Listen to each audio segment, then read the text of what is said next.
Ça va Ça va. C'est qui celui qui parle là, mais ça va. Qui est cette personne? Non, ça va. Moi, je vois pas trop de différence, tu vois, pour le coup, entre ta vraie voix. Bah oui, c'est normal, tu vas me dire enculé. Ouais, moi je me rends compte que je sais pas bien prononcer les mots quand je m'écoute. Non, C'est c'est juste horrible. qu'on se rend compte qu'on J'ai a une un accent de prononciation merde ici qui est toute qu'on bouffe les mots, c'est tout. On adore ça. Incroyable. Et là, je vais écouter toutes les fautes de français que je fais. C'est exactement ça. Tu les auras en première ligne, direct. Oh non. Ouais. Bon, on y va? Allez. Allez, ça fait 6 minutes, environ 6 minutes. Et c'est parti.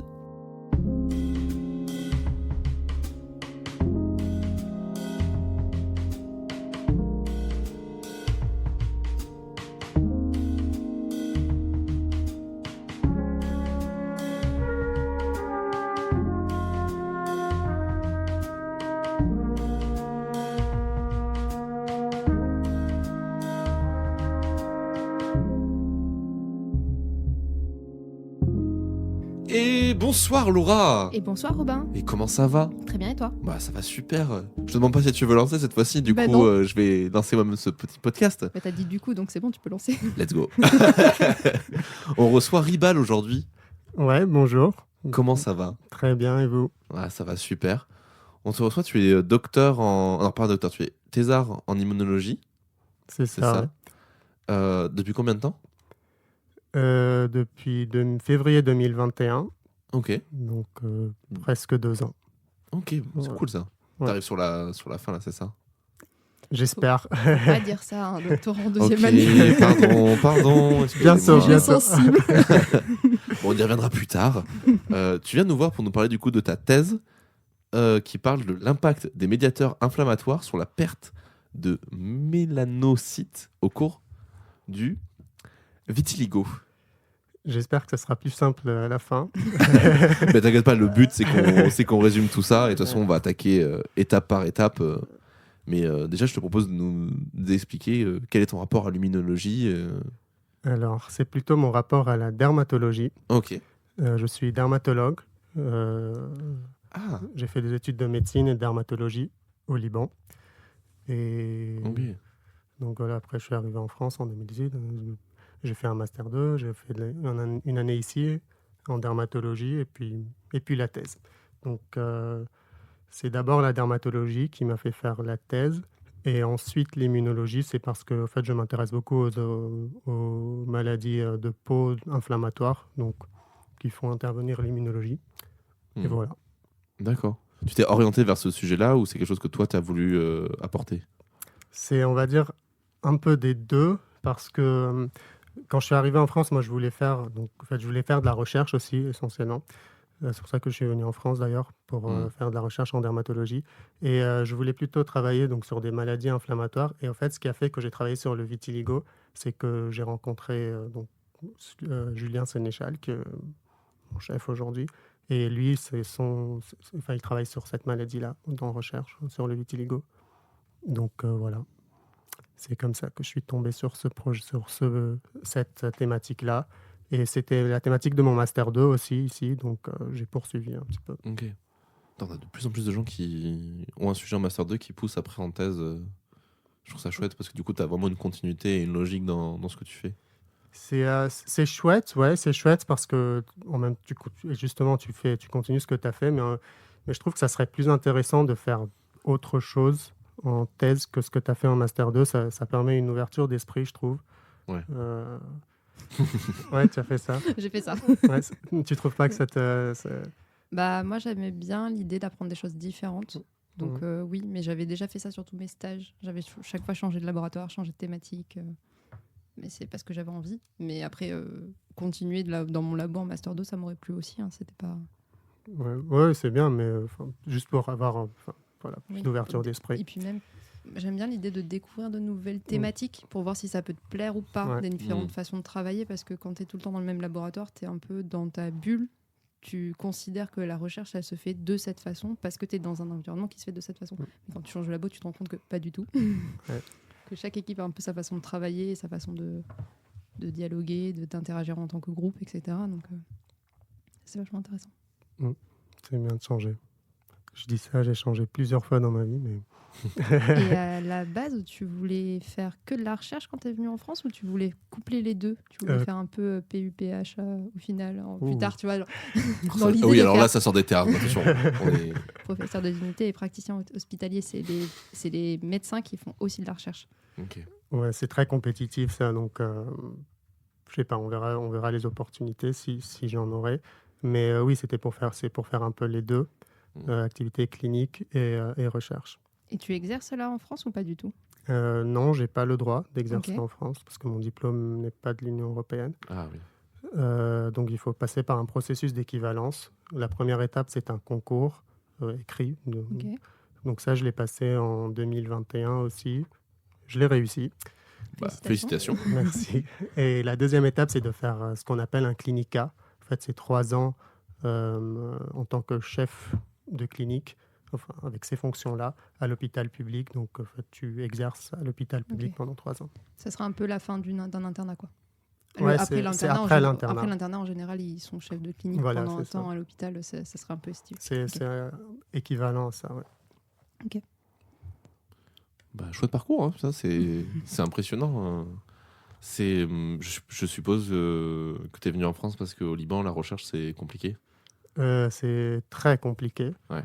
Y a pas de film. Enfin, en tout cas, je peux pas parler de tout le Liban parce que je connais pas toutes les unités de Oui, recherche bien au sûr. Liban. Mais là où je viens, je vais pas dire ça n'existe pas. Je vais dire que c'est juste très très compliqué là où j'étais, Ouais. à l'université où j'étais. Ouais. Ok. Bon, on va se lancer dans ta thèse. Allez, Je te propose de nous expliquer pour commencer qu'est-ce que c'est qu'un médiateur inflammatoire. d'accord. Donc les médias, au fait, donc en immunologie. D'abord, on va commencer par l'immunologie. Tout à fait. Donc, l'immunologie, au fait, c'est les mécanismes de défense de l'organisme, donc du corps, contre des agressions externes, normalement, que ce soit bactéries, virus, champignons, peu importe, blessures, peu importe, n'importe quelle agression externe. En fait, le corps, il met en place des mécanismes qui vont venir te défendre contre ça. Tout à fait. Ça, c'est quand tout se passe bien. Ouais. Et des fois, comme tout le temps, comme tout dans la vie, des fois, le système, il est mal régulé. Et au lieu de te défendre, Il t'attaque. il t'attaque, en fait. Ouais. Il reconnaît tes propres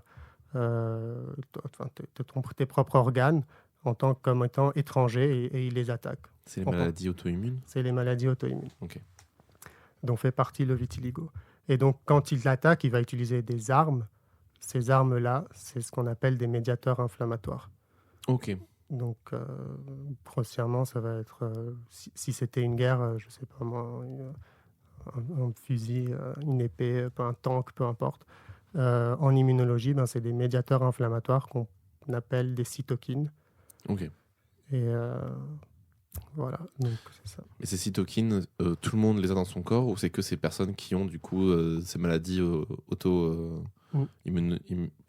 excusez-moi, auto-immunes qui créent du coup ces... Je sais pas comment ça s'appelle comme... C'est vraiment un médiateur inflammatoire ou c'est un autre nom? C'est cytokines. Cytokines, ouais.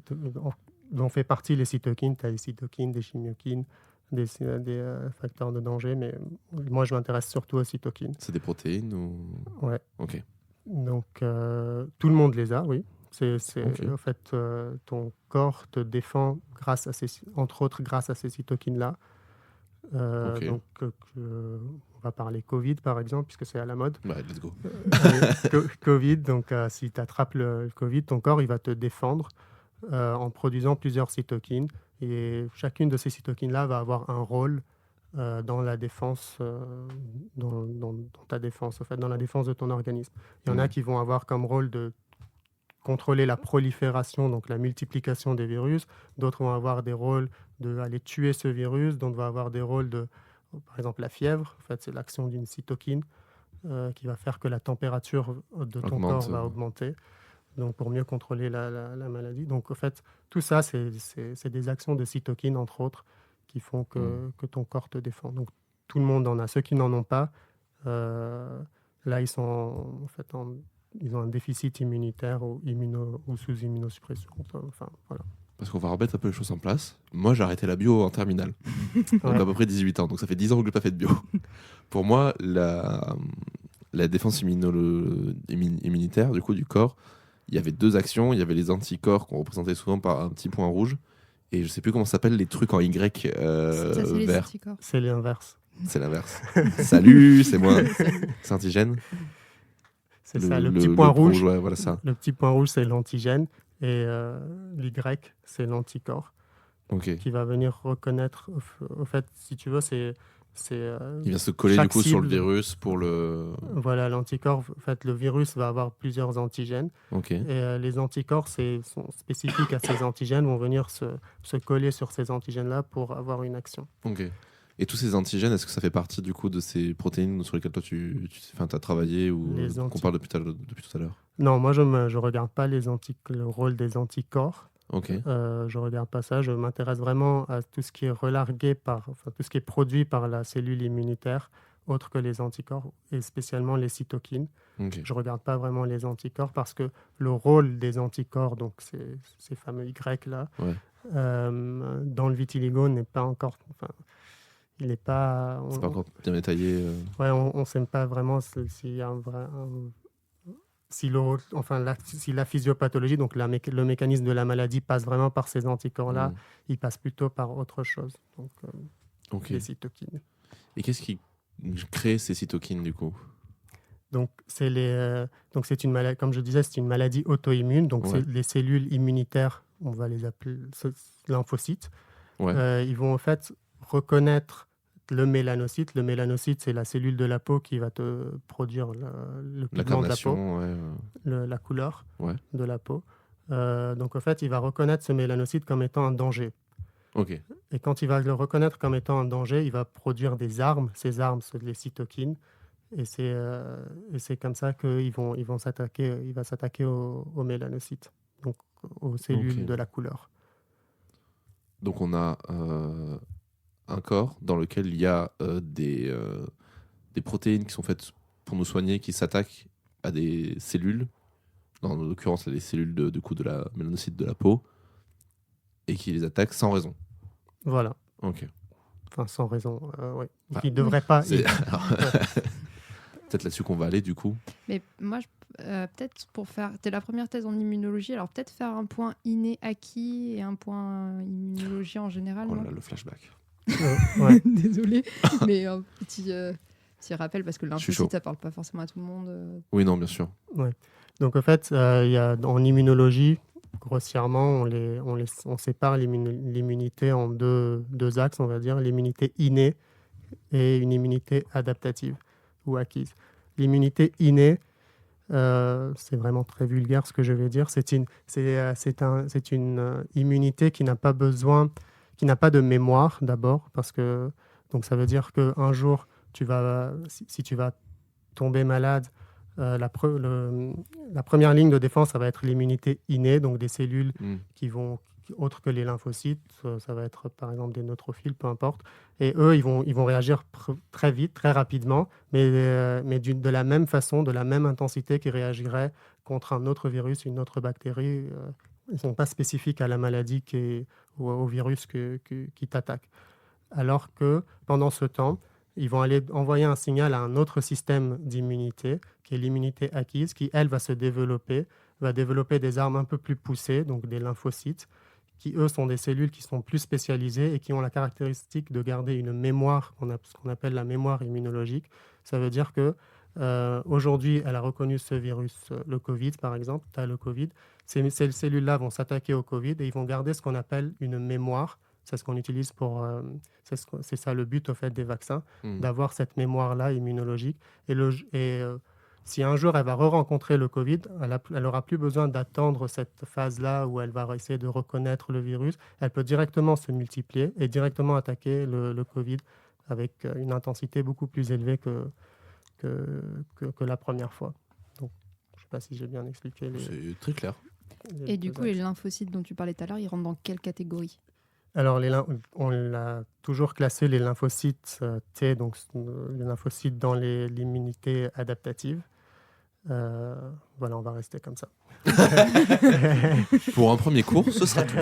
Non, je veux dire parce qu'en fait, ouais, Ouais, on se on doute bien va que c'est dire ça toujours comme plus ça. compliqué que Ouais. ça, donc c'est bien de rester sur de la vulga Ouais. assez légère. Ouais. Ok. Vas-y, si tu as des questions. Sinon, Oh là là, j'enchaîne. c'est parti. Bah vas-y, enchaîne. En vrai,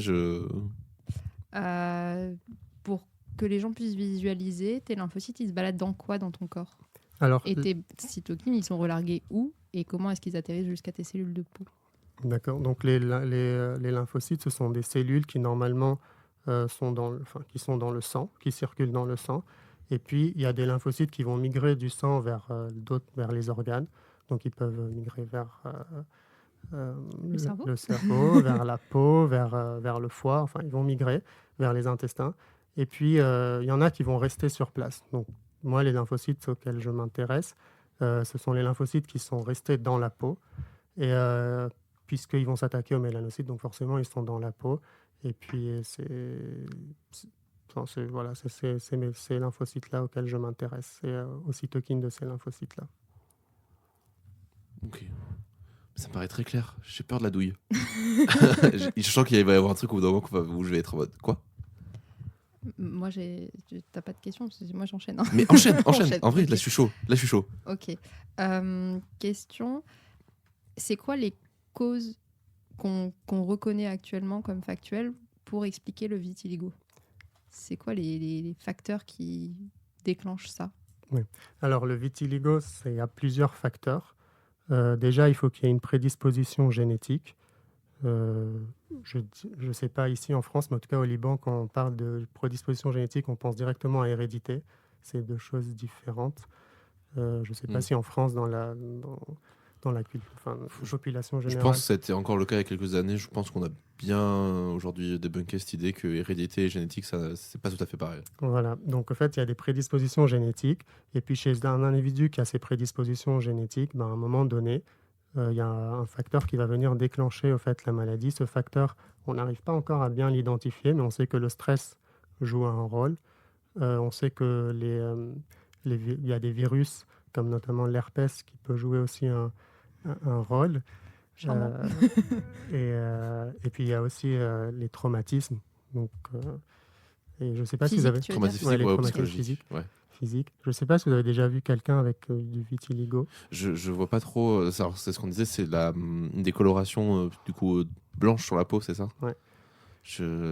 Alors je vois 1 milliard d'acteurs qui ont ça, mais je n'ai aucun nom qui me vient en tête. Moi, il y a une mannequin qui a ça. Oui. Winnie Qui est célèbre. Harlow. Ouais. Winnie Harlow, la mannequin de Desigual. Il y a Michael Jackson qui avait le vitiligo. Ah, mais oui, tout à fait. Et donc, en fait, si vous regardez un petit peu ces gens-là, où est-ce que souvent, je ne sais pas pour ces deux personnes, mais souvent, le vitiligo va commencer au niveau des mains ou des coudes ou sur le visage. Et en fait, c'est les micro-traumatismes. Donc, quand on pose les coudes sur la table, les mains, quand on se gratte le visage. Et donc, c'est ces micro-traumatismes-là qui vont déclencher la maladie.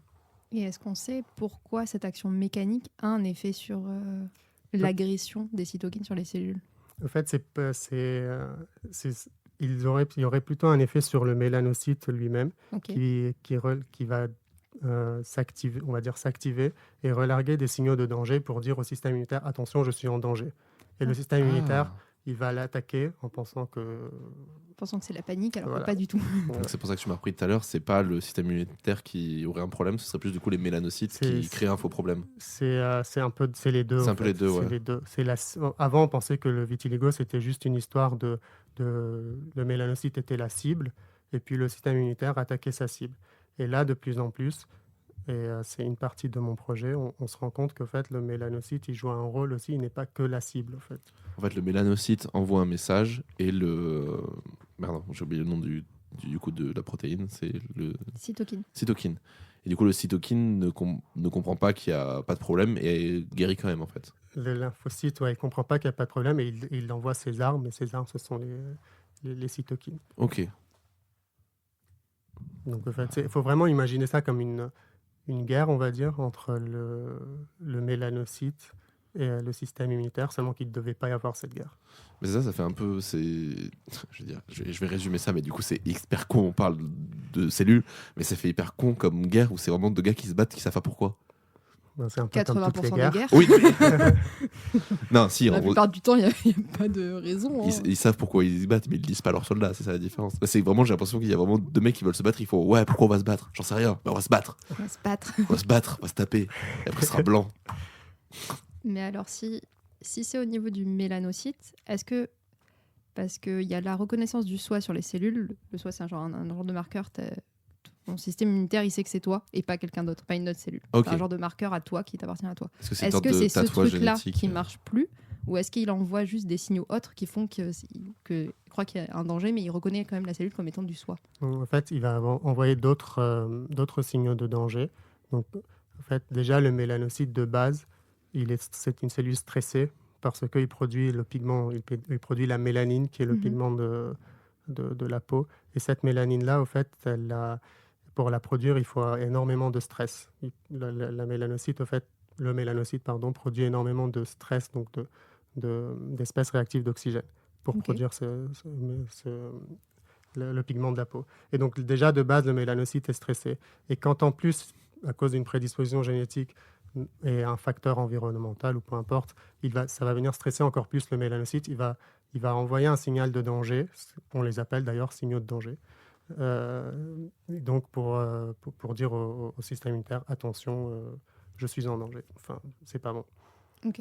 Ça fait combien d'années qu'on a découvert cette maladie, du coup, qu'on a vraiment commencé à l'étudier?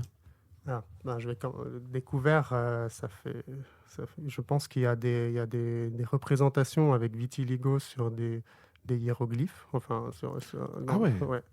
Seulement qu'à l'époque, et c'est pour ça qu'au fait, aujourd'hui, les gens qui ont c'est pour ça, on pense que c'est pour ça, que les gens qui ont du vitiligo, aujourd'hui, ils le vivent mal, parce qu'en fait, c'est ancré dans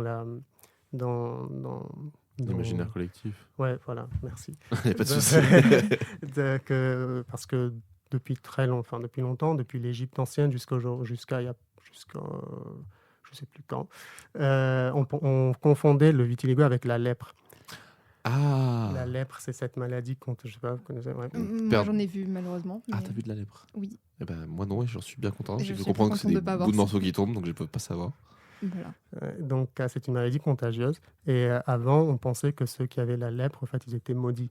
Et donc, on les interdisait de tout, on les isolait, tout ça. Et vitiligo, on pensait que c'était de la lèpre et on les mettait ensemble. Et donc, les gens Du coup, ils chopaient la lèpre. Voilà. Intelligent. Non, mais C'est horrible. la médecine de l'époque. Et en plus, ils les isolaient aussi. Donc, ils se contagiaient entre eux, on va dire. Ouais. Et puis c'est surtout, en fait, l'impact moral sur les gens qui avaient la lèpre déjà, Ouais. et puis sur les gens qui avaient le vitiligo. Ils ont vécu ça comme un trauma, et puis c'est rentré dans l'inconscient. C'est une sorte d'exclusion, quoi. Ouais, donc, Donc, c'est pour ça que les gens le vivent mal souvent, parce qu'il y a des gens, il y a certaines personnes qui vont dire c'est pas très grave, c'est juste une décoloration de la peau, mais il y a des gens qui le vivent vraiment très très mal. Et une des raisons, on pense que c'est ça, en fait, parce que donc, tu me posais la question depuis quand? C'est depuis très très longtemps. Même, vous connaissez Hippocrate, le père de la médecine? vite fait. Ouais, donc Hippocrate, c'est le père de la médecine. Même lui, il faisait pas de différence entre la lèpre et le vitiligo. Il pensait que c'était la même maladie dans ses écrits. Gros nul, Hippocrate. Gros nul, je sais pas, toute la médecine d'aujourd'hui repose un peu sur lui. Il dit ça à un médecin, t'es gros nul, Hippocrate. mais il confond deux maladies, le nul. Et, C'est quelle époque, Hippocrate, juste pour qu'on rigole? C'est quoi? C'est Antiquité? C'est pas en même temps que Socrate et tout ça? ouais, c'est ça. Ouais, c'est ça. Donc, tu vas poser une colle là. Donc, C'est quelle époque? On va revenir à l'immunologie. donc voilà. Ok. Tu m'as posé cette question. Et puis depuis quand on a commencé à la traiter? Depuis longtemps, on la traite. Depuis quand, je ne sais pas trop. Mais en tout cas, nouvellement. Oui, il y a un mois, on a eu un nouveau traitement pour le vitiligo. Ah, Donc, un traitement qui va guérir la maladie. Sinon, ma recherche ne servait à rien. C'est bon, c'est fini. C'est bon, on a c'était fini. un traitement pour ralentir la progression du vitiligo ou... Chez certaines personnes. Ouais. Putain, bah, c'est chouette. C'est Donc, quoi comme type de traitement? Alors là, on va rentrer un peu plus Radioactif. dans l'immunologie. Donc, en fait, pour que le lymphocyte, donc pour que la cellule de l'immunité produise ces cytokines-là, et pour que ces cytokines agissent, ils vont aller ils vont aller se lier à la membrane de la cellule. C'est comme s'ils tapent à la porte, au fait. Et pour taper à la porte, il faut qu'ils aient la bonne... Et rentrer, il faut qu'ils aient la bonne clé. Et donc, ce traitement va venir bloquer, on va dire, la serrure. Ok. Donc, comme ça, là, il n'y aura plus de signalisation pour des cytokines, en fait. Donc, on ne pourra plus agir. Et c'est quoi qui se passe quand les cytokines attaquent les mélanocytes? Ça déclenche... Ça fait de l'apoptose? Je balance des vieux mots. Attends, mais moi j'ai des vieux souvenirs d'immunologie, j'en ai pas fait depuis la licence, donc s'il te plaît, je suis contente de ressortir apoptose. Non, t'es balèze là. Non, mais en gros, est-ce que c'est une mort cellulaire programmée ou est-ce que ça fait une nécrose ou est-ce que ça fait. Jusqu'au début des années 2000, on pensait que ça faisait que de l'apoptose. Donc le fait que ça tuait la cellule. Et puis petit à petit, il y a des études qui sont sorties qui montraient que en fait, ça ne tuait pas la cellule. Ce qu'il faut savoir, c'est que la peau, il y a plusieurs couches dans la peau. Les mélanocytes, donc il y a l'épiderme et le derme. Les mélanocytes sont dans la jonction entre l'épiderme et le derme et ils restent là-bas. Et quand ils vont produire la mélanine, le pigment, ils vont les diffuser aux autres cellules de la peau et sur toute la couche de la peau, et c'est ce qui donne la couleur. Et en fait, ce qui se passe, entre autres, avec les cytokines, c'est qu'ils vont détacher le mélanocyte de cette couche de là où ils sont, et puis le mélanocyte va se perdre dans les... il part en errance tout seul. Voilà, là, et puis il va être éliminé à la surface de la peau. Genre, on a des mélanocytes. Ils ont des mélanocytes qui sortent. D'accord. Voilà. Elle est vachement imperméable, cette barrière. Enfin, semi-perméable. En fait, la peau se renouvelle. Hein, oui, donc, donc la et couche, du coup, ils les éliminent comme ça. Voilà. Normalement, ils devaient rester en bas, et puis ils se détachent et ils s'éliminent. Du coup, on ne peut pas les repigmenter, dans le sens où ils n'ont plus de mélanocytes à cet endroit-là, c'est terminé, quoi. Non, le corps humain est bien fait. Donc, il y a des réservoirs de mélanocytes, notamment autour des poils, dans les poils, au fait. Il y a des réservoirs de mélanocytes, et ces réservoirs-là, ils permettent, au fait, de temps en temps, à ce qu'il y a des mélanocytes qui vont sortir de ce réservoir, aller migrer dans la peau, et puis redonner repigmenter la peau. Ce qui favorise ça, c'est le soleil, c'est les UV. Donc, c'est pour ça que c'est un des traitements du vitiligo, c'est les UV. Ok, donc il y a vraiment des gens qui pourraient récupérer une pigmentation avec ce type de traitement, en théorie. Et il y en a qui récupèrent, mais la majorité, non. Alors, je vais peut-être poser une question très con, mais est-ce que le traitement par le tatouage est possible? Alors, c'est pas con du tout. C'est une des... c'est pas con du tout. En fait, c'est un des traitements qu'on peut proposer, le maquillage. Ouais, c'est ça. Ouais, oui, il y a même à Bordeaux, ici à Saint-André, donc à l'hôpital, il y a même des ateliers maquillage où ils apprennent aux gens qui ont se des maquiller le corps et tout. C'est super. Mais je pensais au tatouage parce que je me suis dit, vu que le tatouage c'est permanent, c'est vrai que si tu as une décoloration de la peau, tu recoloris quoi en fait au final. C'est plus de maquillage. Ouais, ok. Mais oui, c'est pas con. Parce que je savais pas. En fait, je savais pas si c'était combat parce que je me suis dit, si la cellule meurt et que c'est la cellule dans laquelle il y a du coup ce qui fait la couleur de la peau, t'as beau envoyer du coup de l'encre, ça va pas rester quoi. Je me demandais en fait, est-ce que la peau épiderme du coup pouvait réceptionner quand même le. Oui, tu peux, mais. Okay. Le tatouage en lui-même, c'est pas le traitement du vitiligo. C'est en tout cas, nous, ce qu'on recherche et ce que les gens recherchent dans le traitement, c'est qu'ils guérissent. On espère un jour. C'est pas de passer 20 heures sous une aiguille, quoi. On est aujourd'hui plus sur le maquillage, axé sur le maquillage. Ou alors, comme ce qu'a fait Michael Jackson, en fait, c'est se décolorer tout la peau pour avoir la même couleur. Et si c'est un problème de mélanocyte, est-ce qu'une greffe de peau, ça pourrait être une alternative? C'est un autre traitement, la greffe de mélanocytes. Ah ouais, ok.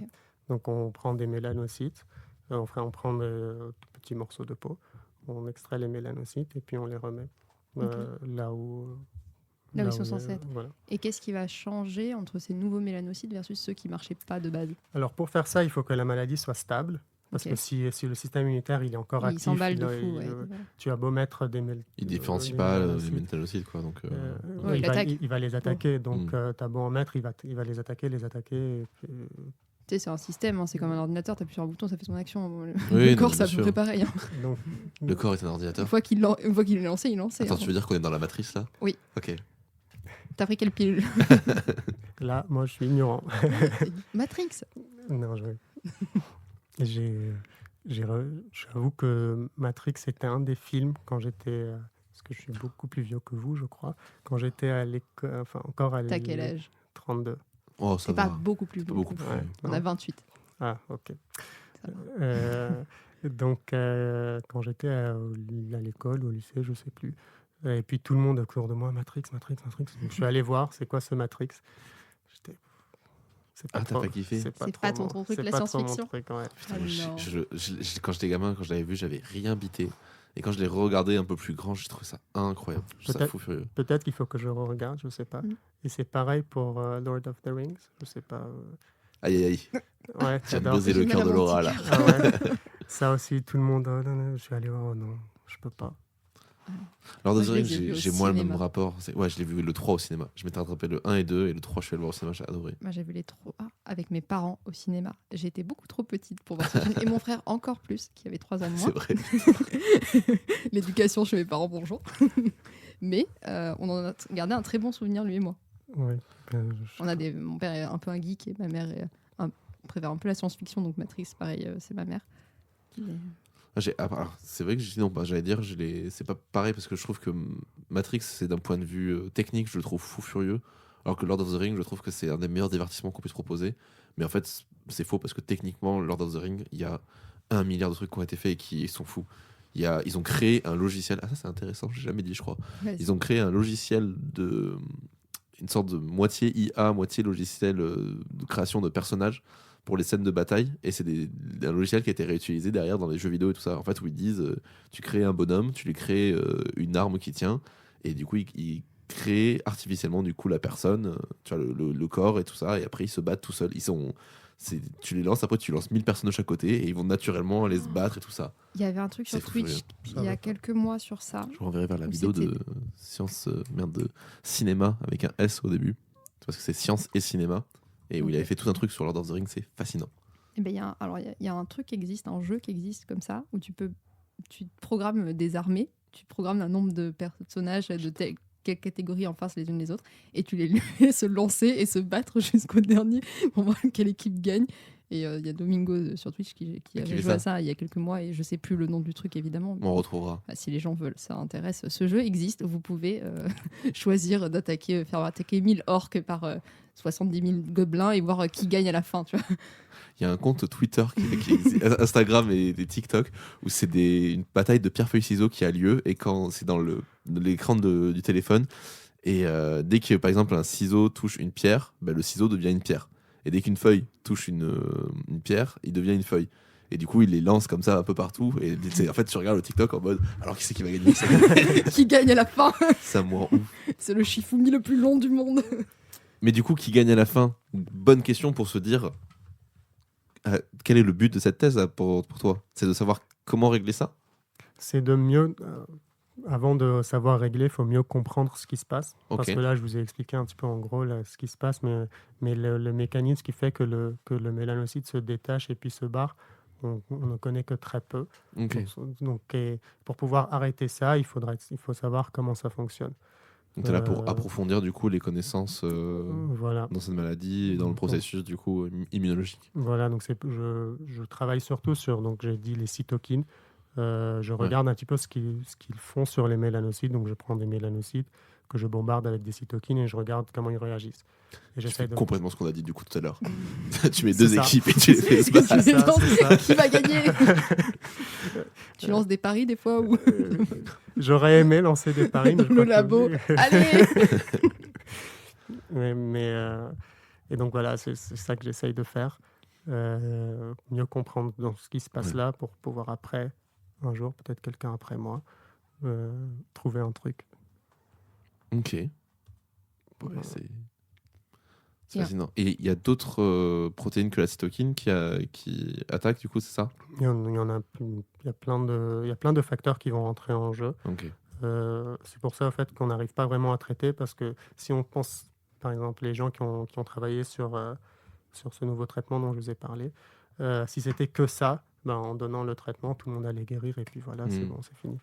Mais c'est pas que ça, il y a tellement de facteurs qui rentrent en jeu, donc c'est pour ça que partout dans le monde, c'est bien que les gens il y a beaucoup de recherches. Comme ça, chacun va apporter sa petite pièce au puzzle et puis puzzle, on dit en français. Je dis vraiment comme tu veux. C'est un grand débat sur le mot puzzle. Moi, je dis puzzle. Moi, je dis Il y en a qui puzzle dit- aussi. Il y en a qui disent pulse. Il y en a qui disent puzzle. Pulse. Pulse. C'est horrible. Pulse. Il y en a qui disent pulse. Non, mais non.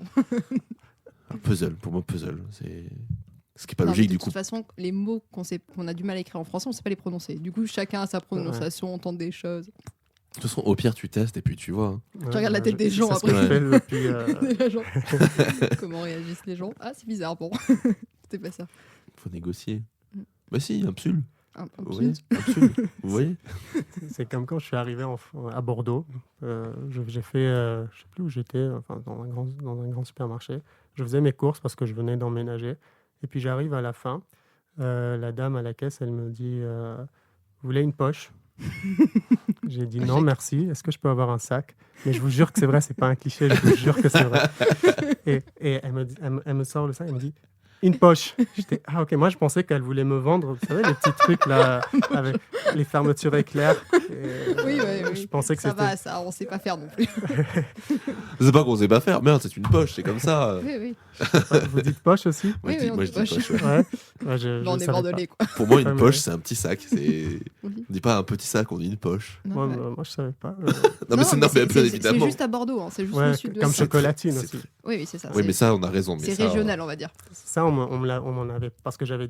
On t'en j'avais- avait parlé. Ouais, j'avais dit non, mais j'avais raconté ça, l'histoire de poche Ouais. et sac. Et puis je sais plus qui m'a dit ah mais il y a chocolatine aussi. Donc du coup ça m'avait pas surpris. Qu'on sache Ouais, pas ouais. prononcer sac, qu'on dise poche et que tu te dises bon alors c'est pareil, ils ont des mots pour tout.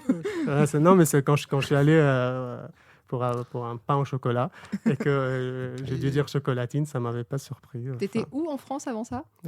j'ai fait 6 mois à Paris. Ah Ouais, oui. c'est ça. T'as été mal habitué, c'est pour ça. C'est ça. Mais ici on est mieux qu'à Paris ici. Ah, merci de le dire. Bien sûr, bien sûr. Allez, donc on retourne sur le sujet. Hein. On arrête, on est sérieux. Moi j'avais une question sur la méthode. Ouais. Comment tu fais? Qu'est-ce que tu prends comme modèle? Comment tu récupères tes cellules? Comment tu récupères tes mélanocytes? Est-ce que tu fais des cultures? Est-ce que tu fais... Ouais, donc je travaille beaucoup en culture cellulaire. Mhm. Les mélanocytes, on les récupère. Je sais pas si je peux dire ça. Vous allez couper après si je peux pas dire. Je les récupère des déchets opératoires, au fait, Ok. de pèlerins. En fait, il y a des opérations qui se passent pendant la journée. Mm. Enfin, pendant la journée. Surtout chez l'hôpital des enfants. Donc, je vais pendant la journée, je prends le consentement des parents, je Ok. leur explique, ils signent et tout ça. Et en fait, je prends donc les morceaux de peau qui restent des opérations. Et de ces morceaux de peau-là, je dissocie la peau, donc avec des enzymes, avec des ciseaux, on va dire, qui vont venir couper les liens entre les cellules. Et là, j'aurai des cellules dans de l'eau. Et puis, je vais mettre ces cellules-là dans un milieu qui va favoriser que la croissance des mélanocytes. Et comme ça, au bout d'une semaine, j'aurai des mélanocytes. Et donc, sur ces mélanocytes-là, je teste moi, je m'intéresse aux cytokines, donc je teste les cytokines. Et puis si je regarde par exemple l'apoptose, je vais aller faire des tests pour voir si les mélanocytes meurent ou pas. Si je m'intéresse à autre chose, à la production du pigment, de la mélanine, je vais aller regarder si elles produisent ou pas plus ou moins de mélanine. Et puis voilà, c'est comme ça. Ça, c'est la plus grande partie du projet. Puis, il y a d'autres modèles que j'utilise aussi. Donc là, je vais partir chez les patients qui ont du vitiligo, bien sûr avec leur consentement, tout ça, signé, éclairé. Je suis en recherche clinique, je comprends ça. Ouais. Donc, mais je dis parce que des fois, quand j'en parle, mais ils savent. Bien Et sûr. c'est interdit, c'est bon. Non, bien sûr. je fais comme dans Fight Club, je passe par la barrière, je récupère les trucs et je fais ça. Dans les poubelles. Donc, on prend des biopsies, donc des morceaux de peau de leur lésion, pardon. Et puis, je vais aller étudier en immunofluorescence. Donc, ça, c'est une technique qui se base sur l'immunologie. Donc, en fait, je vais aller regarder les mélanocytes en envoyant des anticorps, donc des Y, qui vont reconnaître les mélanocytes et qui vont s'allumer. Et on voit ça au microscope. Et donc, comme ça, je peux regarder les mélanocytes directement dans la peau de quelqu'un sur la biopsie de peau de quelqu'un qui a le vitiligo, et ça m'apporte plus d'informations. Pour savoir le pourcentage en fonction du degré de maladie ou en fonction de la Non, sévérité ça a déjà été fait plein de fois, Ok. donc moi, je ne regarde pas ça. Mais couplé à ces anticorps-là qui vont aller taguer, marquer les mélanocytes et puis s'allumer, je vais aller envoyer d'autres anticorps qui vont par exemple me marquer la prolifération, qui vont aller me marquer la sénescence, donc le vieillissement de la cellule, qui vont aller me marquer, plein de ça dépend de ce que je regarde. Tu regardes un peu l'état de santé de ces L'état de mélanocytes. santé, voilà. Exactement, c'est ce que je fais. Merci. Comment ils vont, les mélanocytes, aujourd'hui? Ouais, donc c'est ça, je regarde un peu l'état de santé des mélanocytes et puis comme ça, je peux regarder la fluorescence, donc la lumière qu'ils émettent. Et puis en fonction, je fais un petit calcul. 1 plus 1 plus 1 plus 1, et puis voilà. Ok. Est-ce que tu penses qu'on a fait le tour de ta thèse? Ouais, je pense que c'est bon. Enfin, je sais pas, vous avez compris. Bah écoute, bizarrement, ça m'a l'air très clair. Je sens la douille. Quand il va faire le résumé, il va faire au secours. Non, en plus, je suis con parce que j'ai déjà résumé la thèse dans l'épisode et j'ai oublié de me le noter. Je me suis dit que j'aurais dû le noter. En plus, là, on va faire un aparté, donc tu vas encore plus oublier. Waouh, let's go, j'adore. La petite question, du coup, c'est comment tu vis ta thèse? Ouais. Plus humainement, du coup, pour le coup, là. Donc, la thèse, moi, je sais pas. Quand je suis arrivé en France et que j'ai dit que j'allais faire une thèse à l'entourage que j'ai rencontré ici, ah non, attention, non, on fait pas ça. Mais j'avoue que je ne trouve... si, c'est long, parce que j'ai 32 ans, j'ai fait des études de médecine, donc pour moi, c'est long. Oui. Mais j'ai aucune difficulté. Et quand je dis ça à mes responsables, je vais les faire écouter ce passage-là. je leur dis que je stresse pas. Vraiment, j'ai aucune difficulté. Je vois qu'ils aiment pas que je dise que je stresse pas, mais vraiment, je sais pas, je le vis très bien.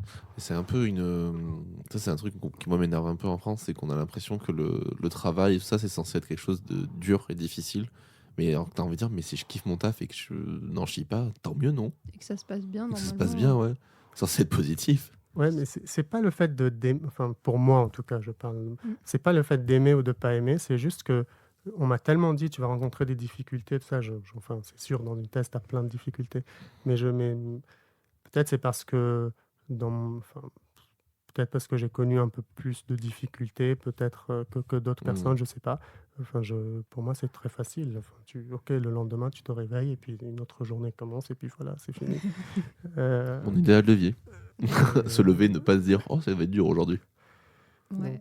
Moi, moi, j'avais un peu la même chose que toi. On m'avait tellement dit, la thèse, c'est affreux, ça va être horrible, tu vas voir, tu vas devoir faire du 8h, 20h, machin. Genre, déjà, je faisais pas du tout 8h, 20h.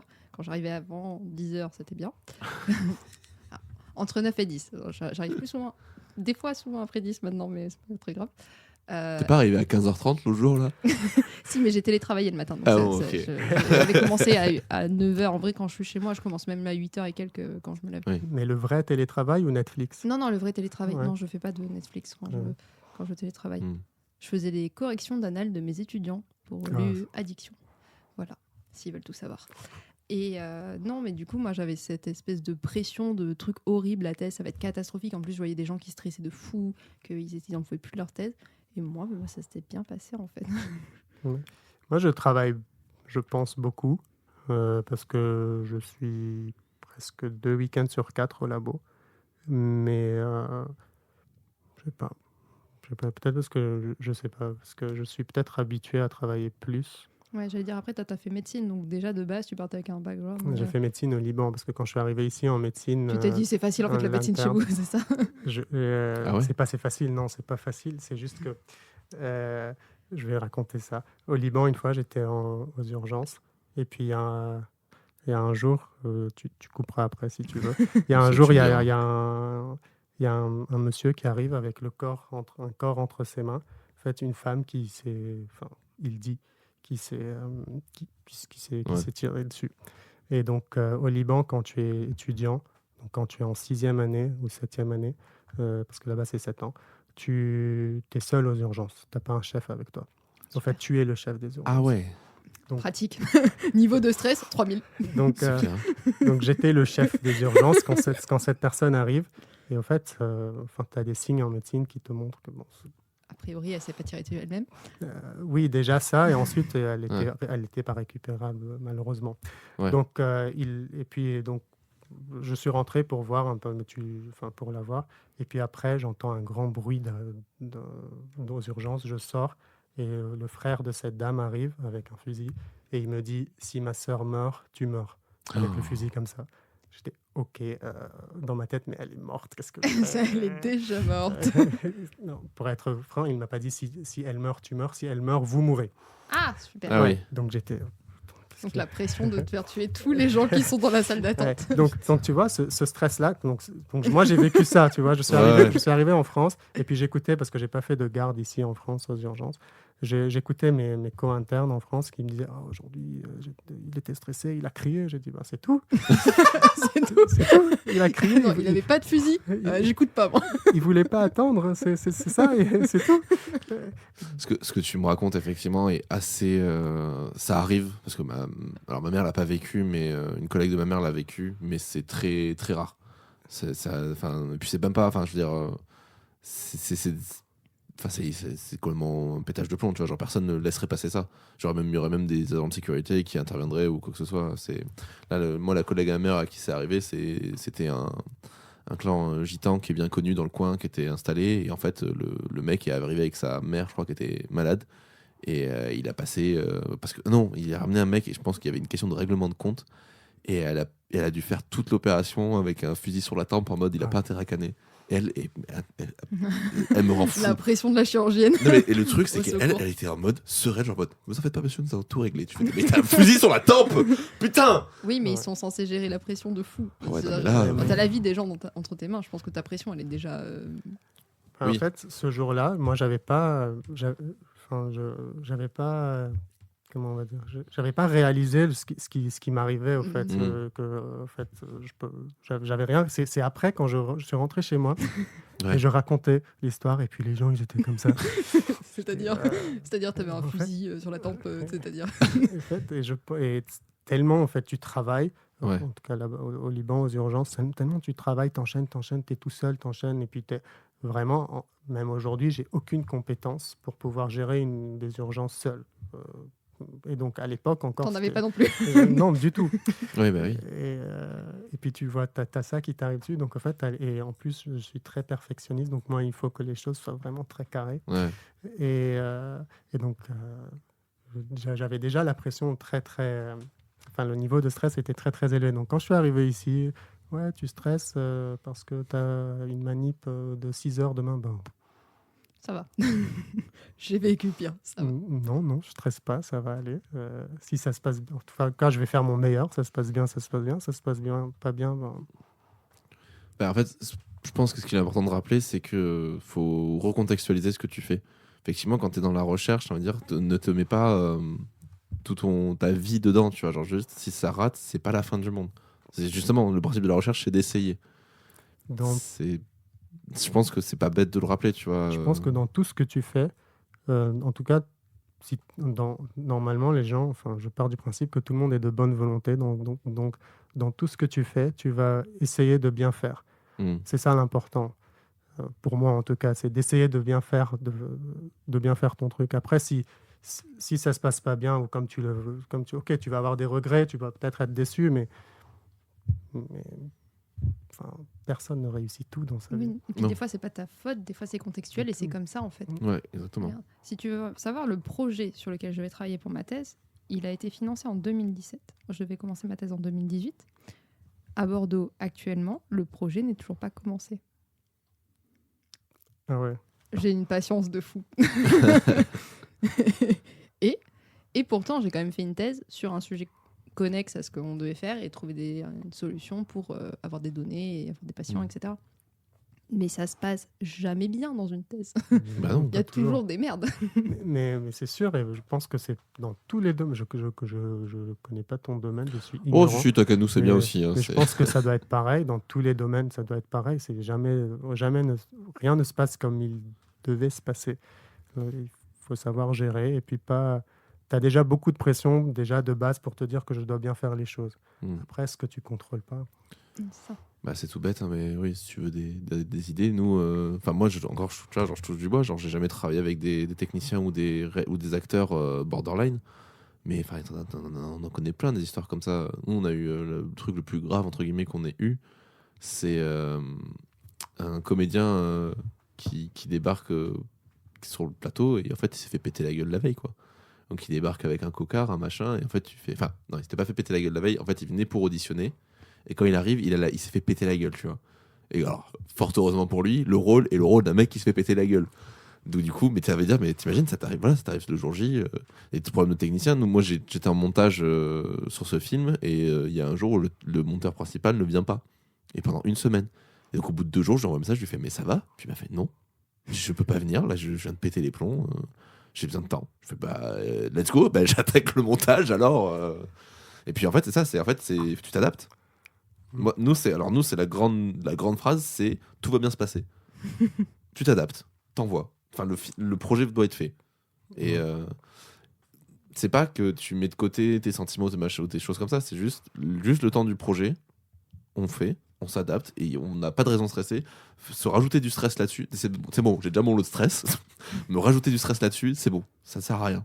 Je pense qu'il y a d'autres problèmes à régler avant de gérer mon stress de ah là, est-ce que je vais réussir mon film. C'est souvent comme ça que je vois le truc.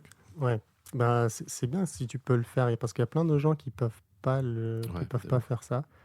Moi, je sais pas, je suis né avec cette faculté. Ma sœur, elle est psychologue, elle est prof de psychologie au Liban, et elle me dit qu'au fait, mon plus grand mécanisme de défense, c'est la banalisation. En fait, C'est pas faux, putain. je banalise tout, au fait. Enfin, je sais pas si si elle me le dit, c'est que ça doit être vrai. Oui. Mais moi, je le vois pas comme ça, je sais pas. Enfin, je sais pas. Je sais pas si banaliser est vraiment le vrai terme, mais je vois la construction psychologique derrière, ouais. Ouais. Se dire, wow, bah, ça doit arriver tous les jours quand même. Ouais. Pas sûr. Pas sûr. Ça dépend du degré de gravité de l'événement, quoi. Ouais. Puis c'est un moyen de protection, après c'est tout con, mais enfin, je veux dire, c'est tout con, tu regardes le monde actuel, bah, tu te protèges d'une manière ou d'une autre, quoi. Oui, moi je C'est l'avais ton jamais. système de défense, hein. Ouais, moi, je l'avais jamais vu comme ça, mais depuis qu'elle m'a dit ça, et je pense qu'il y a déjà quelques années, je pense qu'il y a 5 ans, et depuis, elle me l'a dit qu'une seule fois. Enfin non, plusieurs fois, pardon. Mais ça cogite, ouais. c'est vrai, depuis, je me dis, mais c'est vrai, au fait. C'est vrai. Et à chaque fois qu'il y a un événement et que je dis, bof, c'est pas grave, je repense à elle. Tu vois ta sœur en train de te dire, Ouais, tu banalises tout. Je Ah oui. repense à elle, je dis, mais c'est vrai, au fait, je banalise tout. Rien n'est important dans ma vie. Non, c'est pas que rien n'est important, c'est qu'au fait, je dis, bof, c'est pas grave, allez, je sais pas, peu importe l'événement, bof, c'est pas grave, ok, on y va. Et à chaque fois que je fais ça, je me dis, ah, mais c'est vrai.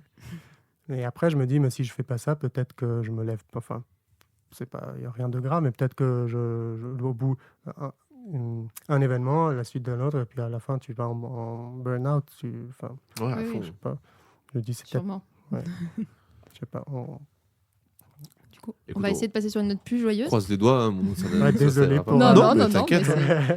Écoute, Moi, tu veux- j'ai une note plus joyeuse. Ah. Qu'est-ce que tu fais comme loisir, comme chose, en dehors de ta thèse, pour te divertir, pour penser à autre chose?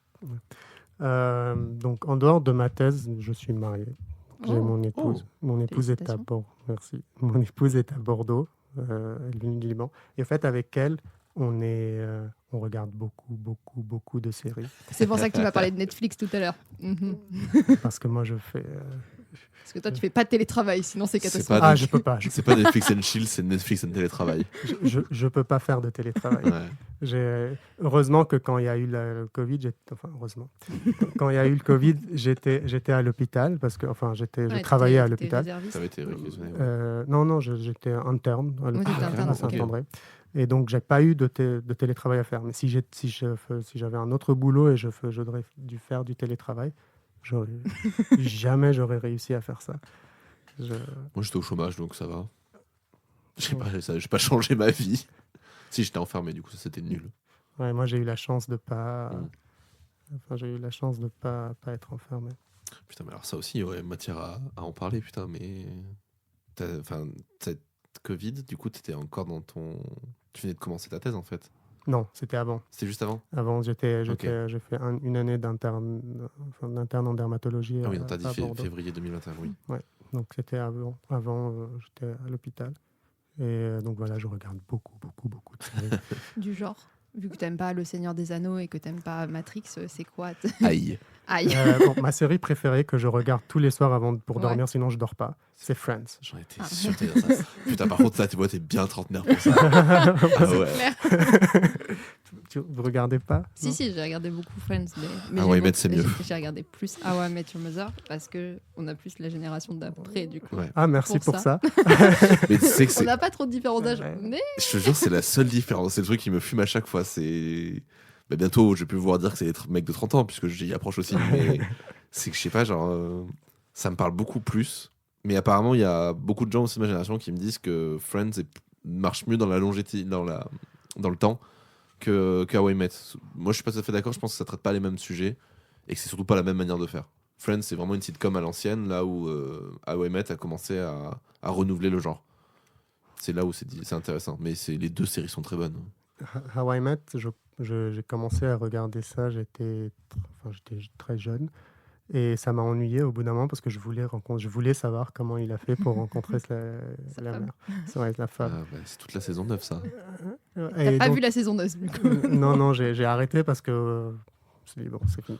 J'ai compris que j'allais jamais savoir. Si, on sait. Si, on sait. Ouais, ben, je dois continuer alors. Je te jure, Je sais plus où j'ai Mais en arrêté. fait, le truc, c'est que très vite, effectivement, genre, c'est un truc qui est hyper intéressant de savoir qui est la mère et comment il la rencontre et comment tout ça. Mais toutes les histoires qui se passent autour, c'est juste, tu suis l'histoire de. En fait, c'est comme si tu avais ta bande de potes qui te racontent leur histoire. Et c'est ça le point fort, je trouve, de cette série, c'est de se retrouver face à ça et de se dire, en fait, à la fin de la série, on s'en fout de savoir qui est la mère. On a juste perdu notre bande de potes qui est partie chacun de son côté vivre sa vie, quoi. Ben, Friends, ça finit. Je sais pas. C'est à peu vous près avez- pareil ouais. aussi, ouais. Friends, ça finit comme ça. Et la première fois que j'ai vu, j'étais très petit, que j'ai vu la fin la fin de Friends, je pense que j'ai dû avoir les larmes aux yeux parce Ouais. que ça m'a vraiment touché. J'étais, oh non. Et puis, je pense que j'étais, oui, au lycée. Et puis, tu sais, quand je sais pas si vous avez gardé des contacts avec les gens du lycée. Moi, j'en un ai peu, gardé ouais. quelques-uns. Et je me suis projeté, je me suis dit, oh, mais non, quand je vais grandir. On va se séparer et c'est fini. ouais. Nous, justement, on fête les 10 ans du bac dans 2 jours. Mm. Voilà. On est 10 ans jeunes. du bac. Bah, en Avec vrai, mes potes du lycée, du coup. En vrai, on est jeune, mais c'est vrai qu'on commence à arriver à la partie où on est jeune, Mais mais on est un petit peu vieux. Mais un petit peu. Juste un petit peu. Ça va, la trentaine, c'est pas la vieillesse. Hein. Ouais, tu me diras. Non, en vrai. Bah écoute, dans un autre podcast, j'ai reçu quelqu'un qui m'avait dit un truc sur lequel je partage complètement. C'est 40 ans, c'est la vieillesse de la jeunesse. 50 ans, c'est la jeunesse de la vieillesse. Ouais, c'est pas mal ça. Et je Ça trouve me ça va. très vrai. Très vrai et très juste. Jusqu'à 40 ans, c'est bon. 40 ans, c'est le début de la fin de la jeunesse. Ouais, c'est pas mal ça. Faut juste le relativiser comme ça. 30 ans, t'es jeune. Les choses que tu fais à 30 ans, enfin moi, la plupart des gens qu'on entreprend et qu'on a comme modèle, c'est des gens de 30 ans, c'est pas des gens de 20 ans. Enfin, c'est pas Inoxtag le modèle. Inoxtag, il nous fait rire. Plus tard, dans 10 ans, ce sera un modèle. Mais pas maintenant. Donc, C'est ça qui. Je sais pas. Moi, j'aime. Donc Friends, et à part Friends, Friends, ça c'est la série qui c'est la base. qui fait tout. C'est le fil rouge dans ta vie. Au laboratoire, ils se moquent de moi parce que quand je suis au microscope pour Mhm. regarder ces couleurs luminofluorescence, j'arrive pas à faire beaucoup de lames, parce que sinon après ça me fait mal aux yeux. Ouais. Je mets Friends. Et des fois, ils rentrent et ils me voient regarder Friends. Bon, Entre bref, trois ça c'est la lames, bon. petite. Je peux pas regarder au microscope, du coup, je regarde Netflix. Totalement. 3 lames, un épisode de Friends. Et des C'est fois, pour ça qu'il vient le week-end en fait, parce qu'il a pas de raison de venir le week-end vu qu'il a pas d'animaux. Il y a que ceux qui travaillent sur les animaux qui viennent le week-end. je travaille sur des souris, mais j'avais Aussi. pas dit ça parce que. Ouais. Parce qu'on va le couper. Voilà, hop là. Non, t'as le droit de dire que tu travailles sur les souris, c'est juste que Oui. je donne pas de détails. Donc voilà. Et dans le bureau, il y a une autre personne l'ingénieur qui est avec moi. Et des fois, elle m'entend rire pour rien. Et en fait, c'est que pour rien, j'ai un casque et puis je rigole. Et en fait, je pense que si elle va écouter le podcast, elle va se découvrir pourquoi elle m'entend rigoler elle pour savait rien. pas. Ah, tu fais beaucoup de podcasts aussi. Comment Tu Non. écoutes beaucoup de podcasts. Non, Non, il non. écoute Friends. Ah non, c'est Si Friends. elle va écouter Ah oui. le podcast ici, elle va comprendre pourquoi des fois je rigole comme ça pour rien. Parce que en fait, j'ai même pas besoin de regarder Friends. Ouais, Je tu mets l'écoutes juste, Je ouais. mets juste les écouteurs et puis je travaille. Et il y a des gens qui écoutent la musique, les chansons. Je sais Mm. pas, moi je mets Friends et je rigole. C'est Ça qui me ton fait marrer. perso préféré? Alors, quand j'étais. La première fois que j'ai regardé, c'était Ross. Mais là, Ok. c'est Chandler. Ok, ouais, je comprends. Ross, c'est Matt Le... Non, c'est pas Matt Leblanc. Non, Matt Non. Leblanc, c'est Joey. Joey. Ah, moi, c'est Joey. J'adore ce personnage. Mais Chandler, en fait, ce qui me fume chez Chandler, c'est peut-être pas pour ça aussi que je l'aime bien aussi aujourd'hui, c'est son sarcasme. Mais c'est. Chandler, il est incroyable pour ça. Il y a un épisode où il promet, enfin, il fait qu'il il va pas se moquer, il va plus se moquer. Et vous l'avez vu cet épisode? Sûrement, mais je me rappelle pas. Je les connais pas par cœur. J'ai vu que des extraits de Friends, j'ai jamais regardé en entier. Il y a un épisode où il dit c'est bon, je vais plus me moquer. Enfin, aujourd'hui, 24 heures, je vais plus me moquer de personne. Et puis sur cet épisode-là, je crois que c'est Ross, je pense, qui vient avec un pantalon en cuir collé au corps. Oh, je me rappelle de cet épisode en fait. Et puis Chandler qui lui dit mais pourquoi tu as décidé de mettre ce pantalon aujourd'hui? Cet épisode-là, c'est un des épisodes qui me fait le plus rire justement parce que en fait, tu découvres en fait le sarcasme de Chandler parce qu'il le fait plus. Et puis alors ce pantalon, l'épisode avec ce pantalon aussi. Sarcasme 101. Il est top. Du coup, tu ne regardes que Friends? Non, ça c'est celle qui me suit depuis très longtemps. Et puis là, en ce moment, j'ai fini de regarder, en français, c'est La Servante écarlate. Oui, Handmaid's Tale. Ouais, j'adore l'évolution psychologique de l'actrice, de Jane. Et donc j'ai adoré cette série, je sais pas, vous l'avez vu? J'ai pas encore vu, ça a l'air incroyable. Je me suis arrêtée à la saison 2 et après je crois qu'on n'avait plus le truc pour le récupérer et tout et on avait arrêté, mais j'exclus pas le fait de la finir à un moment donné. J'ai adoré la série, déjà parce que quand j'ai regardé la première saison, je me suis dit mais c'est quoi ça? C'est horrible la première saison. C'est qui ce malade? J'étais persuadé que le réalisateur c'était un mec, je me suis dit mais il est malade. Et en fait, c'est une femme. C'est une femme, parce qu'elle se projette et qu'elle se dit à tout moment, on est dans la merde, bonjour. Voilà. Quand t'as une femme et que tu regardes ça, tu fais super. J'ai compris ce que tu veux dire. C'est non. C'est non. Donc, il y a cette série, je vous la conseille, justement pour l'évolution psychologique du personnage principal. Sinon, ma série préférée, à part Friends, parce que c'est à part. Game of Thrones. Oui. Pourtant, j'aime pas ce style. Ouais, ce que j'allais dire, ça n'a absolument rien à voir avec. Je n'aime pas ce style. C'est la seule série que j'ai regardée de ce style-là. C'est impactant. En fait, le truc, c'est que les premières saisons sont très bien faites et sont très impactantes. Je me souviens, moi, de toute façon, j'ai toujours dit jusqu'à la saison 4, je trouve que c'est sans faute. La saison 4, c'est ma saison préférée. La saison 5 a des petits défauts et ça repart un peu 6, 7. Alors après la 8, c'est le four, mais il y a plein d'explications à ça et c'est hyper intéressant. Justement, le cas Game of Thrones est très intéressant. C'est comment réussir une série jusqu'à la fin. Et que la fin soit ratée, du coup. Comment t'as pu tout bien faire et te chier à ce point à la fin. Je suis d'accord, ouais. L'argent. C'est même pas l'argent. Même pas l'argent. C'est autre chose. En fait, c'est l'écrivain avait arrêté d'écrire. Il y a déjà ça. Du coup, ils ont dû. Et en fait, justement, ce qu'ils ont expliqué, c'est que les deux réalisateurs de Game of Thrones, en fait, c'est pas des réalisateurs, c'est des techniciens qui viennent pas de la réalisation. Ils viennent du cadre, ils viennent de la photo, mais ils savent pas. En fait, c'est que c'est eux qui ont dû après écrire le scénario. Et du coup, tu files un truc aussi complexe que Game of Thrones a filé comme premier exercice d'écriture à des gens. C'est pas facile. Un peu rude. Et après, il y avait aussi qu'on leur avait proposé Star Wars. C'est un peu comme lancer des internes. Oui, voilà, c'est ça. Chef des urgences. Allez, tu gères tout. Bonne chance. Non, mais voilà, mais c'est assez intéressant, le cas de Game of Thrones. Ouais. Game of Thrones, quand j'ai regardé la première saison, je crois que jusqu'à la saison 3 ou 4, j'attendais le retour de Ned. On sait jamais. J'étais non, mais c'est pas possible, ils l'ont pas tué. Enfin, il y a sa tête sur un piquet. Il y a sa tête sur un piquet. Il est pas mort. Ouais, j'étais non, c'est pas. Enfin, oui, il a sa tête sur un piquet, mais après c'est. À tout moment, c'est un marcheur blanc, c'est pas grave. Oui, mais je te jure que je pensais que ça allait être un marcheur blanc. Je pense que moi aussi, j'ai eu ça. Mais tu sais que moi, le truc par contre qui m'a vraiment dégoûté, c'est qu'il y avait un arc dans le bouquin qu'on m'a raconté.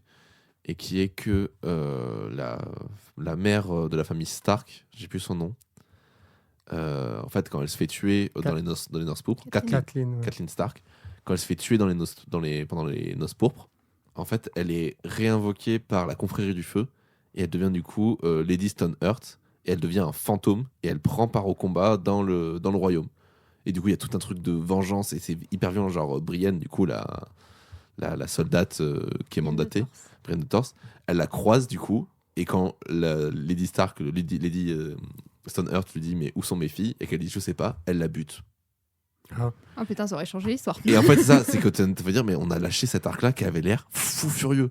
C'est la vengeance du fantôme, tu vois. En fait, la magie a vachement été abandonnée dans Game of Thrones. C'est un peu le truc je suis un peu déçu. Mais du coup, c'est peut-être pour ça qu'il aime bien. Peut-être, c'est vrai. Peut-être. Parce que moi, la magie, j'adore. Moi, donner de la magie à tout le monde. Parce que le seul truc de magie qu'on a, c'est quand même juste le fantôme qui va buter les deux frères qui se battent là. Oui, il y a aussi la confrérie. Hein. Ouais, mais du coup, c'est pas vachement exploité, c'est juste Oui. pour les. Il y a des dragons. Il y a des, Ah, mais c'est pas de la marcheurs magie, blancs. les dragons. Ah ouais, C'est et les du marcheurs blancs, fantastique. c'est pas des. T'es pas obligé d'avoir des créatures fantastiques et de la magie. Tu peux avoir que des créatures Tu as fantastiques. le Faceless Man aussi. Ouais, ça c'est de la magie. Faceless Man.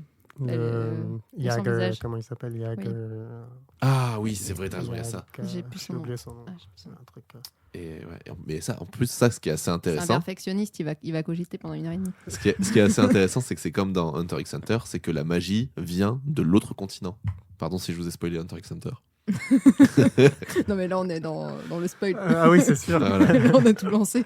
On a spoilé Game of Thrones, on a spoilé Hunter x Hunter, tout va bien. Je vous propose qu'on conclue la partie, du coup, thèse de ce podcast, pour après repartir sur la recommandation. Attends, juste, je pense que les éditeurs veulent savoir qu'est-ce qui s'est passé aux urgences après cet événement. Ah putain. Alors, on a demandé aux sécurités, la sécurité a appelé la police pour qu'ils viennent. Et entre-temps, le gars de la sécurité est rentré à l'hôpital et puis il a dit au gars, s'il te plaît, sans armes. Moi, j'étais là, mais qu'est-ce qui se C'est tout passe? Ouais, mais après, la police est arrivée et puis et finalement, c'était au fait le mari, donc la personne qui avait Ramené ramené le le corps, corps, qui avait tué sa femme. Ok. Et Ça son avait frère- été acté. Ouais, parce que c'est. Ouais. Mais en fait, on l'a tout de suite deviné. Oui, bien sûr. Parce que déjà, en médecine, il y avait le médecin légiste qui est arrivé et il avait directement dit qu'elle ne s'est pas tirée. C'est pas un suicide. Ouais, ça colle pas avec l'angle, la façon dont c'est Ouais. fait, etc. Ouais, et donc, la personne qui vient, qui nous dit elle s'est tirée devant moi, ben non, elle s'est pas tirée devant. Non. Et du coup, j'ai de la poudre sur les mains et du sang. Et Mais après- que sur le bras. Mais rien à voir, je vous jure. Mais absolument rien à voir avec l'histoire. Et puis il s'est barré. Oui, Donc, Ah, bien sûr. Donc, voilà. Je vous la dépose. Hein. Elle s'est tirée dessus. Adieu. Je suis pas triste. Non, je suis pas triste. Hein. Vous en faites Je la pas. connais pas. Ça va, moi, ça va beaucoup Moi, mieux. j'étais dans la rue, elle s'est tirée dessus. Je vous l'amène, Ouais, hein, la c'est tout. pauvre. Quelle horreur, quelle horreur. non, mais- Ouais, ça, je sais pas si t'es au courant. En France, on adore détraumatiser en faisant des blagues. Ah ouais. Ouais, je trouve que c'est un truc très français de faire ça. Moi, j'adore faire ça. Voilà. Moi aussi. Ah bah cool. Et, des fois, c'est mal placé, mais. Oui. Toujours. Bah, moi, c'est toujours mal. C'est ouais. toujours mal passé. De toute façon, c'est. On a un truc avec une pote là en ce moment, parce que tous les deux on est un peu dans une phase un peu compliquée psychologiquement, et on se regarde, on dit, tu me dis c'est quand c'est trop tôt pour faire des blagues, parce que normalement on est les deux avec un humour horrible. Et du coup je suis en mode, on cale la vanne et puis on se regarde, on fait trop tôt, trop tôt, ouais, trop tôt, trop tôt. Tout mèche là, non ouais, Ouais, je fais souvent ça aussi. Je sais, la dernière fois que j'ai fait ça, c'était pour quelqu'un qui avait perdu quelqu'un dans enfin voilà. Et puis je voulais lui dire, je lui ai dit, enfin c'est un très bon ami à moi, et je lui ai dit c'est trop tôt pour que je fasse une blague ou il m'a dit non, pas maintenant, pas maintenant. J'étais ok. Alors, c'était ok. hier, donc on va commencer à se détendre. Ok. Mais HK qui m'avait lâché, parce qu'il y a eu un moment où j'étais en mode un peu. J'avais plein de potes qui étaient pas très bien, du coup j'étais un peu moyen aussi. Et j'avais deux potes qui m'avaient parlé de suicide, tu vois. Qui avaient des pensées suicidaires et tout. Et on faisait une soirée jeu avec Laura et des potes. Et il y a un mec qui fait une vanne là-dessus au bout d'un moment sur le suicide. Et je leur dis, par contre, en vrai, juste si on peut y aller mollo dessus, je leur explique la situation. Et il y a HK, ce bâtard, qui me regarde et qui me dit, non mais tu te rends compte quand même qu'il y a deux potes autour de toi qui veulent faire ça, tu dois peut-être te poser des questions. Hein. Non, mais Hakim, si tu lui dis non, il enfonce le. Il part dans la brèche et t'en prends 2 fois Et plus. moi qui suis un connard qui adore ça, j'ai applaudi. J'ai pas dit Mais oui. extrêmement bien placé, bravo. C'est incroyable. Alors que ça l'est pas du tout. Je sais. Ça, Il c'est faut- ma vie. Faire faut- passer la blague avant la vie. Mais oui, il faut sauter sur les occasions. T'en as pas systématiquement des occasions de faire des blagues. Bon, Faut la prendre tout le temps. voilà. Surtout quand les gens ils te lancent des grandes perches comme ça. Tu fais, ah, je peux pas. Il est triste, c'est pas grave. Donc, là, ça rejoint en fait mon mécanisme de défense, la banalisation. Oui. Ouais, tout à fait. Ouais. C'est une autre manière de défendre, mais c'est ça. Ah, je vais ignorer ce problème en faisant des blagues dessus. Très bien. Ouais, je trouve que c'est très bien comme. Enfin, je sais pas. Moi aussi. Ok. On valide ici. Ouais, ok. Bon, Ouais, on ouais, valide. ça valide c'est- pas de c'est trois bien, gauche. c'est Mais... bien. Parce que moi, je suis toujours en thérapie, hein, donc je valide moyen, c'est pour ça. Hein. Putain, j'ai pas de vanne à faire. Ouais. Mais de toute façon, c'est pas grave, Ah, y a on va pas faire de blagues puisque nous allons résumer cette thèse. C'est l'interro de Robin. Le principe de ta thèse et de ton investissement dedans, c'est de comprendre l'impact que va avoir du coup le cytokine, donc une protéine qui participe au système immunitaire du corps humain, sur du coup les cellules de la peau qui créent et qui crée du coup la maladie de vertigo. Vitiligo, ouais. Vitiligo. Vertigo. Je suis pris pour Hitchcock. Donc voilà, donc le but c'est que tu vas étudier l'impact d'une protéine en partie, enfin d'une partie du système immunitaire sur les cellules de peau. C'est exactement ça. Check. Nickel. Tu fais un super résumé aussi tout à l'heure, j'étais trop fier de moi. Genre, C'est exactement ça. D'ailleurs, il y a la journée du département, là, Ah, ok. bientôt. Et il y a un poster, et c'est presque mot à mot ce que tu viens de dire, mon titre. du poster. Je te jure. écoute, je sais pas, alors attends, je vais regarder parce qu'on enregistre là, mais du coup on diffuse quand? Parce que si tu veux faire de la promo. Ah non, c'est pas de la promo, tu peux couper. Vous pouvez pas venir. De toute façon, on peut pas venir à la Non, journée non. du département. Ah ok. De toute façon, ils peuvent Non, pas non, c'est venir. pas de la promo. non, non. c'est- Non, ok, Parce bon. que nous, on les invite pas à la journée du Bordeaux Neurocampus. Non, c'était On est juste- sectaires hein, chez nous. On mélange pas trop. Hein. Et bah du coup nous allons passer à cette dernière partie du podcast, Les recos. les recos. Est-ce que tu as des recos culturels à nous faire? En plus de Friends, Ouais, Game en of rapport ou Thrones. non avec ta thèse. Ouais, donc ça sera Pas en Pas en rapport avec ta rapport. thèse. pas en rapport avec la thèse. Oui, donc en fait, j'ai un auteur que j'adore. Je voulais d'abord un de ses livres, mais après je me suis dit non, je vais recommander l'auteur. Ok. Je ne sais pas si vous aimez lire, pas trop. Je m'y remets petit à petit. Petit à Moi, j'ai petit. des périodes. Là, Des je suis en périodes. phase manga, mais il y a des moments où c'est plus phase livre. Ça dépend des Ouais. jours. Ça- Bah, mais- moi aussi, j'ai des périodes. Il y a des moments où je lis pas du tout, Ouais. et des moments où. Ouais, je défonce les livres. Voilà. Pareil. Et les livres, et cet auteur-là, c'est à chaque fois que je me remets à la lecture, je prends un de ses livres. En fait, c'est Amin, il est libanais d'origine forcément. Ok. Amin Maalouf, donc M-2-A-L-O-U-F. Il est franco-libanais. Franco-libanais, ouais. Et je l'ai connu quand j'étais... Enfin, connu, non. J'ai lu son livre, un de ses livres quand j'étais tout jeune. Donc, comme je vous ai dit, ma mère est brésilienne, mon père Mhm. est libanais. Et en tout cas, au Liban, souvent, je me sentais tiraillé entre ces deux identités. Ok. Est-ce que je suis brésilien? Est-ce que je suis libanais? J'ai grandi au Burkina Faso, en Afrique. Est-ce que j'ai quelque chose... voilà. Et- Déraciné, quoi. Vraiment. Ouais. Ouais, et puis surtout, et je ressentais ça, mais je ne savais pas l'expliquer, surtout à l'école, quand, par exemple, dans les cours d'anglais, quelle est ta nationalité, machin, Présente-toi. machin, présente. Et moi, j'étais là, Je sais pas. je sais pas, si je dis libanais, est-ce que ma mère va se fâcher? Si je dis brésilien, est-ce que mon Ouais. père... Bref. Et donc, il a un livre qui s'appelle Les identités meurtrières. C'est le premier livre. C'est le premier livre que j'ai lu.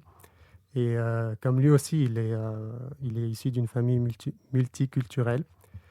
En fait, il aborde ce sujet-là. Et finalement, je ne vais pas vous raconter le livre, mais en fait, il aborde ces questions-là d'identité. Est-ce qu'il faut vraiment avoir une seule identité ou est-ce que c'est plusieurs identités? Et puis, donc, je l'ai rencontré. C'était le premier livre que j'ai lu et j'ai adoré. Et puis, j'ai enchaîné avec ces livres. Le dernier que j'ai lu, et c'est celui-là aussi que je recommande, Le naufrage des civilisations. En fait, c'est un essai, mais Ok. c'est vraiment très... Moi, je ne suis pas du tout philosophe, je n'ai pas les neurones pour être philosophe. Je trouve qu'il On faut... travaille chez Immunoconcept. Hein. Il y C'est- a pas mal Ah, de philo quand même chez vous. Ouais, c'est vrai. Mais, mais je vous assure que j'ai pas le niveau, vraiment. Mais c'est très facile à lire. Et c'est un essai. Et au fait, il parle au fait des naufrages des civilisations. Lui, il est libanais, mais il a grandi aussi en Égypte et puis il est français. Et donc, il parle comment s'effondrent en fait, les civilisations petit à petit et où est-ce que va le monde. Et en fait, c'est vraiment d'actualité. Et ça permet beaucoup, surtout en ces temps où les gens s'enferment de plus en plus dans leur identité. Je trouve que c'est important que les gens lisent un peu ces livres à lui. Il a un autre, le dérèglement du monde, mais bon, bref, ces deux-là sont... C'est hyper intéressant. Et en plus, ça fait assez écho parce que là, il y a Charlie Danger qui a sorti une vidéo sur pourquoi toutes les civilisations finissent par s'effondrer. Ah, faut que je la regarde, je l'ai mis dans mes... Ouais, je l'ai pas encore vu non plus, mais ça me faisait penser aussi à d'autres épisodes de vulgarisation que j'ai pu voir sur, par exemple, des civilisations au Cambodge ou qui étaient à la base les rois du monde et qui ont aujourd'hui disparu. Je trouve ça hyper intéressant comme sujet. Mais ça, ils en parlent un peu des effondrements des civilisations dans le dernier épisode de Oyez Oyez aussi. Okay. Parce qu'ils parlent des pyramides et ils parlent du coup de l'Égypte antique et de à quel point une civilisation qui a duré 3500 ans a pu s'effondrer au point où on n'est pas capable de savoir comment ils ont construit des trucs. Tu vois. Ouais. Genre, on a perdu tellement de choses dans le temps. Oui, bien sûr. C'est la théorie la plus probable, évidemment. Bah, bien évidemment. Tu connais l'effet Scully ? Non, mais ouais, c'est hyper intéressant. Mais Mahalouf, ça a un rapport. Enfin, c'est un nom répandu au Liban ? Ouais. Ok. C'est le Martin des. Non, c'est pas le Martin. Le Martin, ça serait Hazard. A-Z-A-R. Ou bref, comme un autre. Eden Hazard, le footballeur. Non, c'est avec un H, ça, je crois. C'est avec un H, mais je me demande s'il n'a pas Ok. Non, je plaisante. Ça doit être tunisien, à mon avis, Hazard. Il joue pas en Allemagne ? Ah, moi, je sais pas, je me rappelle juste de son nom. Il est belge, je crois. Il est belge ? Ah, peut-être. Il est belge. Effectivement. Il est belge. J'ai des relents de foot à cause de mon mec, mais ça pop dans ma tête. Je sais pas le situer. Il est belge. Parce que Mahalouf, du coup, en l'écrivant, je me suis dit, mais du coup, c'est Ibrahim Mahalouf. Il est libanais aussi, Ibrahim. Ouais, je savais pas, tu vois. Ouais, il est libanais aussi, enfin d'origine libanaise.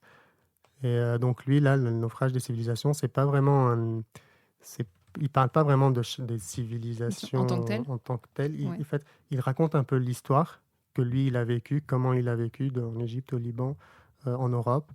Et en fait, il donne un petit peu son avis. Donc c'est pour ça que c'est très facile à lire. Et tu peux être d'accord ou en désaccord. Donc, en tout cas, le premier livre, ça m'a apporté beaucoup de réponses. Enfin, pas de réponses, mais je me suis dit, mais je ne suis pas seul, au fait. Je n'ai pas une identité. Je ne suis pas tout seul, au contraire. Et puis, donc, c'est comme ça. Et je recommande vraiment, surtout là, en ce moment où tout se referme. Ouais. Bah surtout en Europe, en ce moment, on a des grandes crises identitaires qui sont en train de mettre en place, alors que clairement, ce n'est pas le sujet. C'est pas le problème qu'on a à régler en ce moment de savoir qu'est-ce que c'est que d'être français. On s'en fout. Oui, on s'en fout. Je ne répondrai pas parce que... Oui, non, mais bien sûr. Oui, moi, je le dis. T'inquiète pas.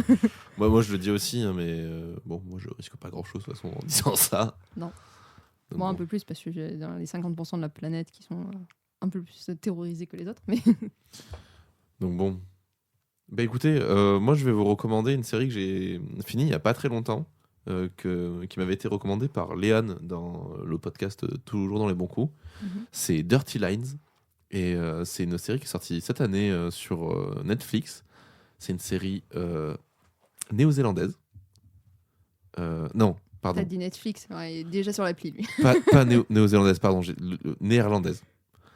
Et c'est sur c'est extrêmement drôle, c'est extrêmement bien écrit. Alors ils disent, apparemment les critiques mauvaises étaient de dire ils jouent un peu avec l'histoire. J'en veux dire oui, ça s'appelle la fiction.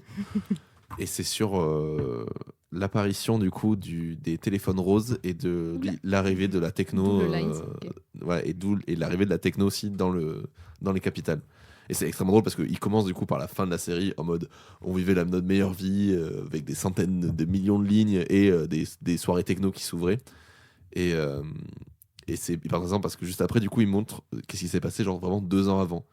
Et moi, ça m'a vachement fait écho sur la partie où quand tu vas en boîte de nuit, tu te fais chier. Par contre, aller taper du pied pendant 10 heures face à un mur de son, je suis comme un fou.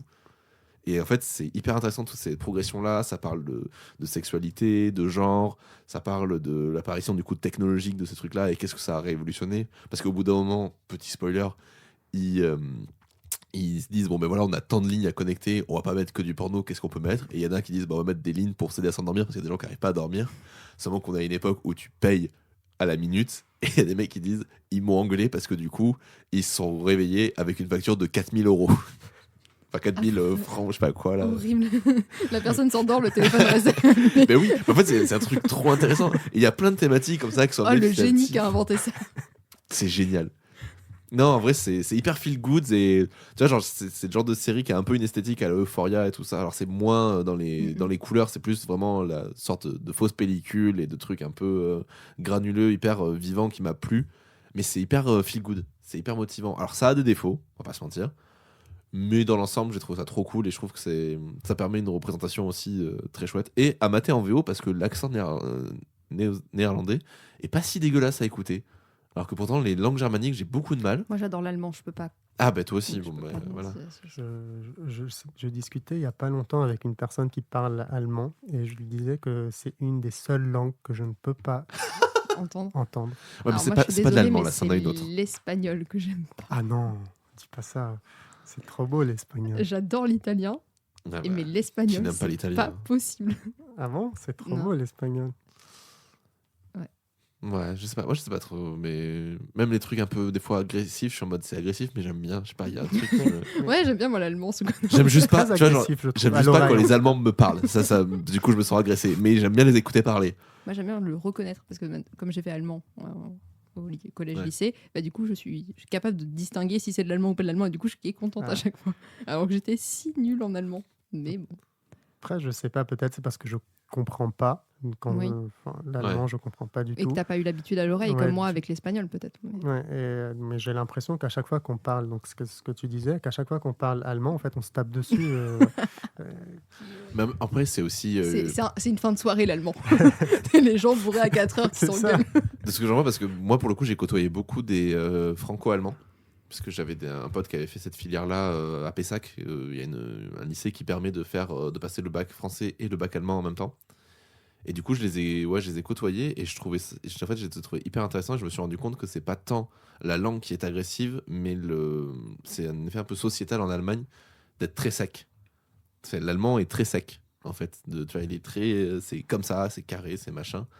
Je sais plus, enfin, j'avais quelqu'un qui m'en avait vachement parlé, faudrait que je retrouve un peu ça, mais qui m'avait expliqué qu'il avait vécu là-bas pendant 2-3 ans, et qui m'avait dit non, mais en fait, c'est culturel. Ils sont comme ça.